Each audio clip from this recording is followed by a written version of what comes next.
César Espinosa y soy director ejecutivo de Fiel. Les voy a nada más rapidito decir de dónde nace Fiel y para dónde vamos. Nosotros nacimos en el 2007, como organización nos fundamos como organización en 2007. Ya este año cumplimos 15 años de estar en la comunidad aquí en Houston. Somos una organización que fue fundada por yo y mi familia y un grupo de estudiantes, todos indocumentados, con el propósito de ayudar a otras personas inmigrantes, a otras familias pues llegar a sus metas. El primer programa que tuvimos acá fue un programa de ayudar a que los muchachos entraran a la universidad y todo eso, y todavía manejamos eso. Si ustedes tienen o conocen a un joven que no tenga documentos, que sea inmigrante, que quiera estudiar en la universidad, nosotros los podemos ayudar, y usualmente todos los años ayudamos de entre 1,000 y 1,500 estudiantes a entrar a la universidad con todo pagado. Sean residentes, sean ciudadanos, sean indocumentados, nosotros podemos ayudar en eso. Conforme van pasando los años, nos damos cuenta, bueno, hacemos mucha abogacía para una ley que se llama el DREAM Act, que es el acta del sueño para jóvenes inmigrantes, y durante todo ese proceso hacemos muchos viajes a Washington, hacemos muchas cosas, y en el 2012 se otorga el programa que es ahora conocido como DACA, que es acción diferida para ciertos jóvenes, pero aún así nosotros seguimos empujando, seguimos respondiendo a lo que quiere la comunidad, y ahora hace 2 años cambiamos nuestra misión un poquito para ser una organización de derechos civiles, pero liderada por inmigrantes. ¿Qué significa eso? Es que hacemos ahora una sinfín de tipos de casos, desde violencia doméstica hasta ayuda con desastres naturales. Durante el COVID ayudamos a mucha gente a no perder su vivienda con diferentes recursos, pero seguimos enfocados en el tema de inmigración y seguimos enfocados en responder a cualquier ayuda que ustedes o cualquier petición que ustedes tengan. Este año que viene vamos a continuar a evolucionar y queremos hacer todavía más cosas para ayudar a la comunidad inmigrante, y ahí sí les voy a dar tarea. Después de hoy, aproximadamente como en unas 2 o 3 semanas, les vamos a mandar un cuestionario para que llenen, porque queremos que tengan sugerencias de qué les gustaría ver a una organización como Fiel hacer más para la comunidad. Puede ser un banco de comida, puede ser otro partnership como el que hicimos hace unos años con la clínica de Spring Branch. O sea, queremos ver qué necesidades en la comunidad para poder responder y poder ayudar. Pero hoy vamos a hablar específicamente del tema de inmigración, para ver qué es lo que necesitamos. Y nos acompaña el abogado Roberto Quijano, que es abogado aquí, staff attorney de Fiel, que ayuda en varias cosas, pero también es un experto en las leyes de inmigración, y va a hablar acerca de algunos temas. Vamos a dejar que él haga su exposición y después vamos a hablar de algunos puntos en específico, o vamos a reenfatizar algunos puntos en específico, y después vamos a darles a ustedes la oportunidad de que ustedes hagan sus preguntas si hay alguna duda después de que terminen.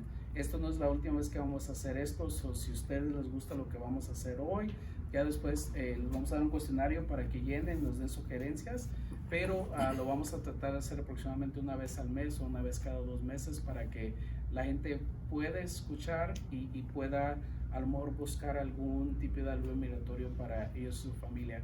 Cuando entró el presidente Trump, hicimos una serie de eventos aquí y en otros centros comunitarios, y nos dimos cuenta que los latinos somos con los abogados de inmigración igual que somos con los doctores, que a veces por no saber no preguntamos. Y nos dimos cuenta que en ese entonces, hace ya como 6 años, aproximadamente 1/3 de las personas, un 33%, tenían algún tipo de alivio migratorio o posibilidades de algún tipo de migratorio, pero como nunca preguntaron, nunca se enteraron. Eso es lo que estamos tratando de hacer hoy, y les presento al abogado Roberto Quijano. Thank you. Hola, buenas noches, es un gusto. Voy a dar como un panorama amplio de lo que es inmigración, y después podemos responder preguntas en general. No puedo hablar de ningún caso específico porque como cada cosa es confidencial, no quisiera que eso se que usted pusiera su vida enfrente de todos, pero más adelante le podemos dar seguimiento a eso. En sí, yo siempre le digo a las personas que vienen, me preguntan acerca de inmigración, hay 4 vías para emigrar a Estados Unidos. Puede ser por vía laboral, puede ser vía familiares, puede ser por suerte o vías humanitarias. Y empiezo tal vez con las que menos califica a la gente, vías laborales, porque casi todas las personas tienen que estar fuera de Estados Unidos para poder calificar a través de una vía laboral o tener estatus dentro de Estados Unidos para poder calificar vía laboral. Cuando hablo de vías de suerte, estoy hablando de un programa específico que Estados Unidos tiene, de que es lotería de visas. Estados Unidos tiene un programa, un convenio con diferentes países de otorgar cierto número de loterías de visa. Muchos países no califican en base a la tasa de inmigración que esos países tienen. Estados Unidos o México, El Salvador, son países que no entran en estos convenios. Las otras, las más comunes, en vías familiares y vías humanitarias. Y en vías familiares, para que una persona en general pueda arreglar a través de un familiar, puede arreglar dentro de Estados Unidos o fuera de Estados Unidos.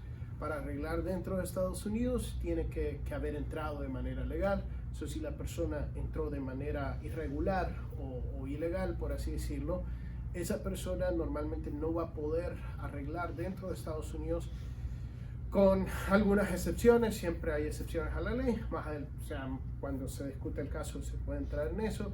Pero en general estamos hablando que las personas que pueden pedir a sus familiares son hijos mayores de 21 si son ciudadanos americanos, cónyuges, esposa, esposo, a su esposo, esposa si son ciudadanos americanos, y padres a hijos menores de 21 si son ciudadanos americanos. Si alguna de estas personas, ciudadanos americanos, pide a sus familiares, esas personas, si entraron de manera legal al país, pueden arreglar dentro de Estados Unidos sin necesidad de salir y sin importar si tengan estatus o no. Los residentes también pueden pedir a sus familiares,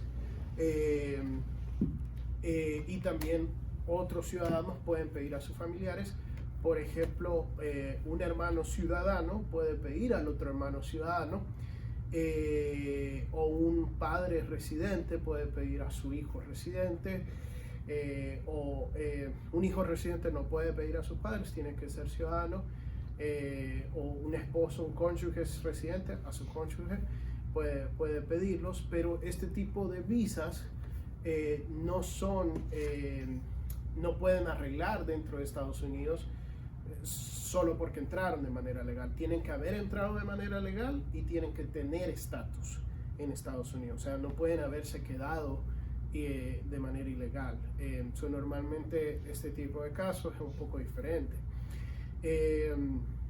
Hay la excepción más como que más aplica, que normalmente la gente usa, es algo que se le llama la ley de la 245I. Es una ley que pasó en los 90.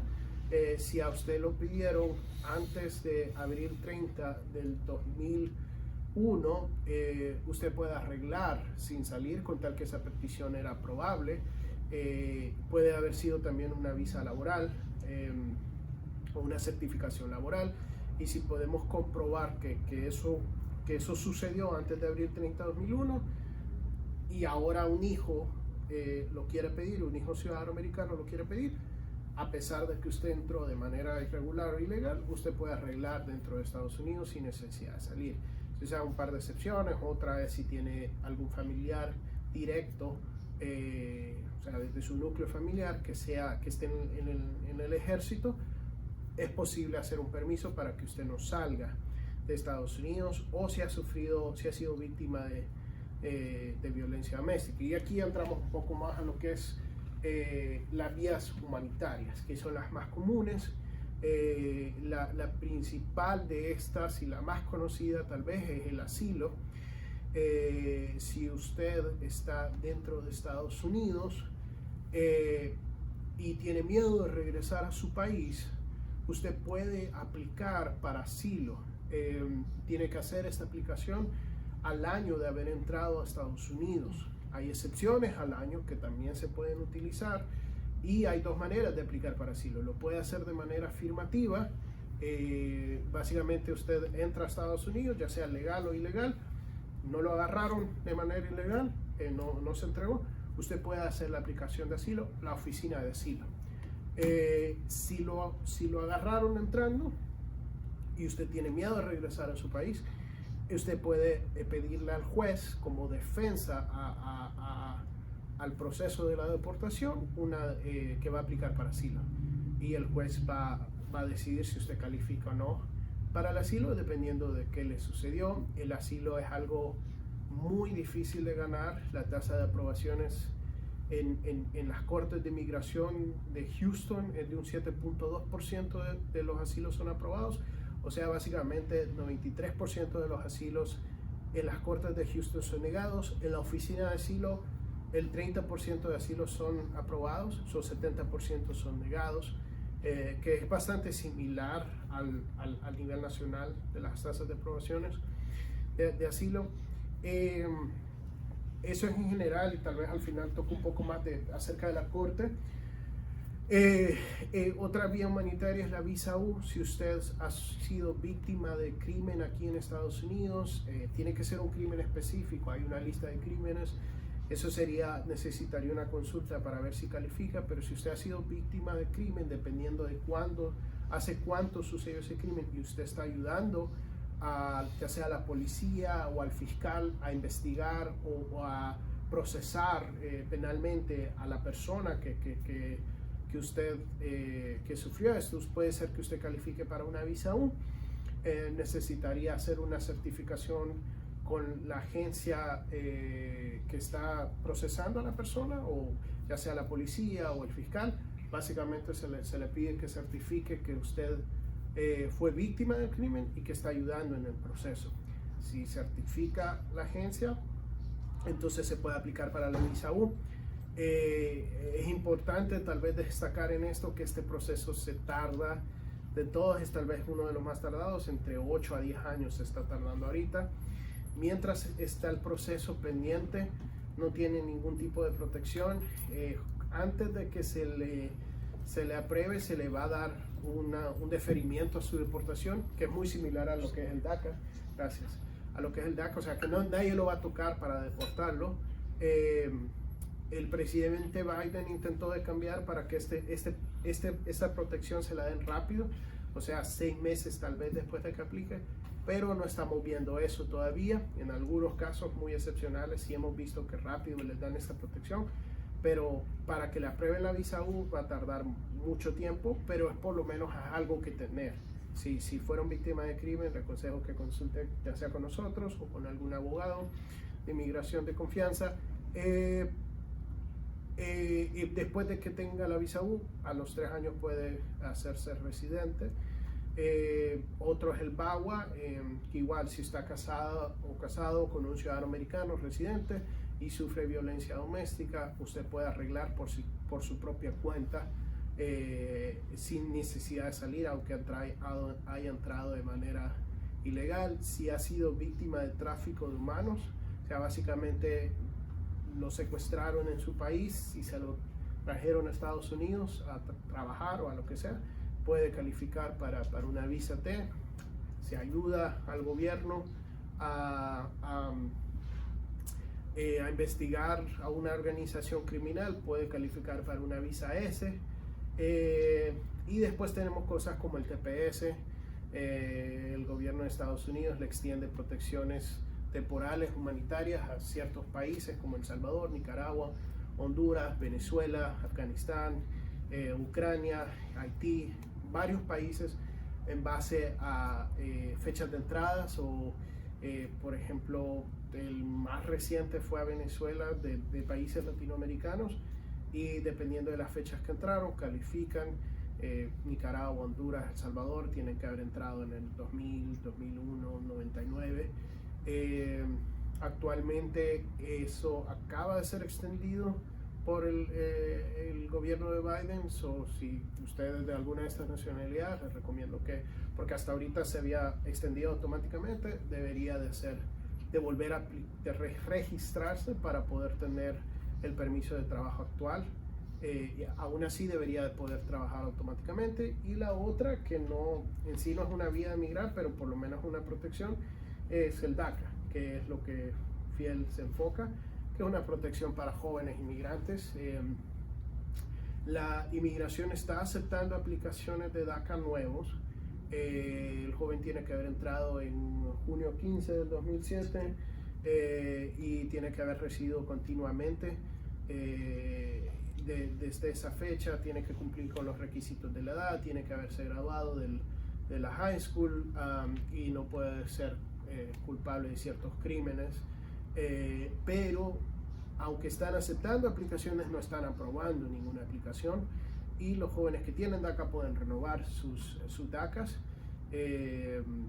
pero en un tema amplio y general, esas son las cosas que normalmente protegen o que pueden utilizar para inmigrar. En corte hay una defensa más, que es como una defensa humanitaria. Si usted lo para inmigración o cae en las manos de inmigración y los ponen en un proceso de deportación, es que está enfrente de un juez de inmigración y lo están intentando deportar. Como defensa a la deportación, si usted ha vivido por más de 10 años en Estados Unidos, es una persona de buen carácter moral, no tiene ningún crimen que lo descalifique, hay ciertos crímenes que puede tenerlos y no lo descalifican, y puede comprobar que un familiar específico va a sufrir un daño excepcional y extremadamente inusual, que sea residente o ciudadano este familiar, entonces el juez le puede otorgar la residencia. Entonces son casos complicados, difíciles de ganar, y normalmente solo le van a beneficiar si usted está en ese proceso de deportación, si usted está frente a un juez. Si no está enfrente de un juez, no va a calificar para esto. ¿Okay? So, ese es en general lo que es inmigración. Obviamente es mucho más complicado de esto, pero es para tener una idea. Creo que entonces podemos pasar a tal vez un tema específico, César, o si no, preguntas generales. Sí. Bueno, quería nada más recalcar varias cosas y tener tu feedback. Mucha gente viene para acá y nos dice, es que mi amigo, mi primo, un conocido, alguien del trabajo arregló de esta manera y yo quiero arreglar de esa manera. Usualmente, ¿cuál sería tu respuesta antes de consultar con esa persona? Que hable con un abogado, porque normalmente la mayoría de gente lo que termina haciendo es siendo víctima de fraude de notario, o de que la conocida le arregló a no sé quién, y lo que es que le sacaron un permiso de trabajo, pero él ni siquiera sabe, y él cree que con el permiso de trabajo y el seguro social ya está aquí legal. Y si usted tiene 20 años de vivir en Estados Unidos y somete una aplicación de asilo a la oficina de asilo, le van a dar, después de 6 meses, le van a dar un permiso de trabajo, le van a dar un seguro social, pero eventualmente inmigración va a llegar a esa aplicación de asilo, y cuando llegue le van a decir usted no califica para asilo, y lo van a pasar al juez para un proceso de deportación. Entonces es muy peligroso, especialmente si no califica para asilo, o si es un asilo muy débil, hacer este tipo de cosas, y lo mejor es que consulte con un abogado antes de dejarse llevar por el amigo, porque puede ser que sí, que hubo alguna opción, pero normalmente ha sido víctima de fraude esa persona. En los años de experiencia que tú ya llevas, ¿hay 2 casos que sean exactamente igual o similares, pero igualitos? Similares, sí, pero no iguales. Nunca un caso igual, por miles de motivos. La persona en sí, siempre en una corte, el juez, el fiscal, el mismo abogado que cambia. Siempre hay algo en el caso que que es diferente, que puede añadir alguna complejidad. Y ese es el problema de inmigración, y ese es el problema de todos estos notarios paralegales, que hay cosas en inmigración que son fáciles de hacer, que tal vez cualquiera las puede hacer. Pero si esa persona comete un error en una fecha, puede crear un problema muy serio. Y normalmente es ahí que llegan a nosotros, ya cuando está la cosa en un problema muy serio. En una de las cosas, es muy buen punto que toca el abogado, que nos dicen a nosotros es, mucha gente ha hablado para acá y dice, yo puedo llenar mis formas de DACA o de ajuste o de ciudadanía yo solo, y nuestra respuesta es sí lo puede hacer, pero nosotros siempre lo comprobamos con un mecánico. Si a usted se le arruina la transmisión, no se va a poner a echarle usted mano solo, sino que vaya con alguien que tenga experiencia, que lo haya hecho antes, que tenga una capacidad de hacerlo, a lo mejor algún estudio, o más bien un estudio en hacerlo para que las cosas salgan bien. ¿Y cuál sería tu recomendación con eso igual? Sí, o sea, es lo mismo, es como, y tú lo decías también al principio, que somos muy como los doctores, y eso es algo que en nuestros países tenemos muy acostumbrado, que uno va al doctor si se está muriendo, pero si no, va a la farmacia, ya no le piden nada y compra antibióticos, compra todo porque es legal, entonces uno se medica, pero el problema es que cuando ya nos llega a nosotros el caso, mis manos están atadas a lo que sucedió. Por ejemplo, en general, un cliente justo hoy llega a mí y me dice, mira, que tengo este problema, me está negando la residencia. Y ve el problema que en sus aplicaciones había puesto una fecha de entrada y Migración tenía otra fecha de entrada. Y él, cuando sometió su proceso, nunca, obviamente porque no era un abogado que lo estaba haciendo, nunca se pidieron los récords de Migración. Si se hubieran pedido los récords de inmigración, hubieran visto que la entrada era tal fecha y que el cliente se le había olvidado qué fecha había entrado. No es que estaban mintiendo acerca de la entrada, pero un error como una fecha puede costar una residencia. ¿Puedes explicar un poquito también de la discreción de los oficiales? Porque a veces también mucha gente, una de las cosas que vemos nosotros es que, por ejemplo, en dos casos iguales, a lo mejor una persona puede calificar, pero otra persona lo niegan por X, Y o Z, y mucha gente nos dice, pero, por ejemplo, vamos a hablar del caso de los de DACA. Puede haber dos hermanos que hayan aplicado a la misma vez, que hayan entrado en la misma fecha, y uno lo aprueban y uno lo niegan, y tiene que ver con la discreción de los oficiales. ¿Puedes hablar un poquito de eso? Creo que como la manera más fácil de entenderlo es en que entre menos, más baja sea la posición del oficial, más alta es la discreción. Por ejemplo, si usted lo para la policía y te iba rápido, iba más del límite, el policía es a completa discreción de él de ponerle un ticket o no. Él tiene que hacerlo respetar, pero él lo puede dejar ir a usted con un warning. Pero si el policía le pone el ticket a usted, el juez está atado a la ley. Y cuando usted vaya enfrente del juez, usted le puede explicar su caso. Y si no, mira, es que no me di cuenta y eso, pero bueno, eso no importa. O sea, ¿iba rápido o no? ¿Y qué pruebas tienes para decir que no iba rápido? ¿Qué pruebas? O sea, el juez ya no tiene tanta discreción entre si respeta el ticket o no, y el policía sí. Y es similar con inmigración. Si usted va a presentarse con ICE, el oficial de ICE puede hacer lo que él quiera con usted.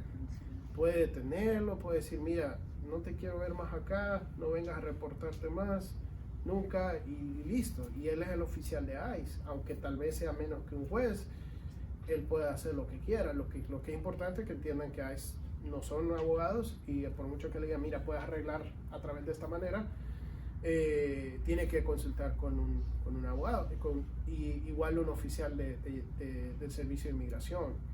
Ellos tienen, especialmente con DACA, tienen la discreción de porque no, por X razón, de que esta persona había hecho tal cosa, había puesto tal cosa en su aplicación, puede negar la aplicación y no hay apelación, especialmente en un proceso de DACA no hay manera de apelar una decisión negativa. Entonces, por eso es muy importante en este tipo de procesos de consultar abogados y hacerlo con abogados, porque nosotros sabemos por experiencia, por nuestra educación y también por experiencia, porque hacemos muchísimo en estos casos, que son el tipo de cosas que van a ocasionar tener una discreción negativa de parte de, ya sea de un oficial de ICE, de un oficial de inmigración o de un juez. Ok, y la última pregunta que tenemos para hacer en general era ¿puedes clarificar? Al final hablas un poquito acerca de que quién califica para arreglar acá o no. ¿Hay una manera de ponerlo como bien simple o de tratar de simplificarlo? Aunque ese es un hard ask para el abogado, porque sí es, o sea, de nuevo entramos a veces nosotros mismos entre que puede ser eso, pero también puede haber excepciones. En general, lo más simple, por así decirlo, es si usted entró de manera ilegal al país, va a tener que salir del país para arreglar, siempre, casi siempre. Porque usted tuvo que haber pasado algún tipo de inspección para entrar a Estados Unidos y no la pasó. Por eso es que ellos quieren que salga. El problema es que hay 1000 excepciones para eso. Una es la de la 245I, haber pedido. Otra es... básicamente lo que usted debería estar haciendo en una consulta con un abogado es preguntándole: mira, abogado, yo entré de manera ilegal, pero quiero saber si califico para alguna excepción para arreglar dentro de Estados Unidos sin salir. Y el abogado va a hacer el análisis. Si califica para la 245I, si tiene familiares que están en el ejército, si califica para una visa U porque no tiene que salir, una visa T, un VAWA. Y ojo, que el VAWA últimamente está siendo abusado, porque le dice a la gente: bueno, si tu hijo te habló mal y es ciudadano americano, puedes acusar a tu hijo y arreglar tú.